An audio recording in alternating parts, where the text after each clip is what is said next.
आदर्श ग्राम गावडेवाडी येथील वैकुंठवासी हरिभक्तपरायण निवृत्ती महाराज गायकवाड प्रणीत अजामेळा दिंडीच्या वतीनं हरिभक्तपरायण मधुकर महाराज गायकवाड यांनी श्री क्षेत्र पंढरपूर इथं अखंड हरिनाम सप्ताहाचं आयोजन केले होते। दिनांक 2 मार्च ते 9 मार्च अशा पार पडलेल्या अखंड हरिनाम सप्ताहामध्ये काकड आरती, ग्रंथराज ज्ञानेश्वरी पारायण, प्रवचन, कीर्तन व हरिजागर असा भरगच्च कार्यक्रम आयोजित करण्यात आला होता। आयोजक पत्रकार हरिभक्तपरायण मधुकर महाराज गायकवाड यांच्या काल्याच्या कीर्तनानं या सप्ताहाची सांगता करण्यात आली।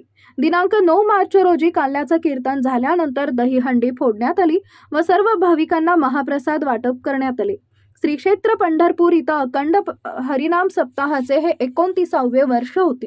हरिभक्तपरायण वैकुंठवासी निवृत्ती महाराज गायकवाड यांनी या सप्ताहाची सुरुवात केली होती।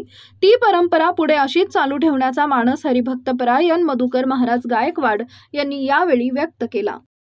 ताज्या घडामोडी जाणून घेण्यासाठी शिवशाही न्यूज यूट्यूब चॅनलला सबस्क्राइब करा। आपण हा व्हिडिओ फेसबुकवर पाहत असाल तर फेसबुक पेज फॉलो करा आणि शिवशाही न्यूज.com या आपल्या वेबसाईटलाही भेट द्या।